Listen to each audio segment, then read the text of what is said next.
We are currently creating the guidelines, and we would be happy to share with... Parang baliktad naman yata yung buhay natin. Ngayon mag-iimbento ng dahilan, magdi-design ng project, pupunteriya yung mga beneficiary. Pero in the meantime, linagyan muna ng bilyon-bilyon.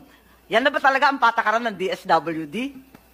Madam Chair, for programs that are intended for the poor, vulnerable, and disadvantaged, we welcome, obviously, more programs, and we would be grateful to be able to implement these other programs. Yeah, I'm familiar with your mandate, but nothing in your mandate indicates that you should be inventing projects and that you are exempt from usual budgetary study and procedure. I'm sorry.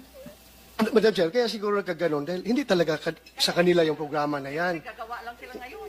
Oo, hindi talaga sa kanila. With due respect man, in fairness to Yusek Di Vaporo, bago nga yan sa kanya, sabi nga niya,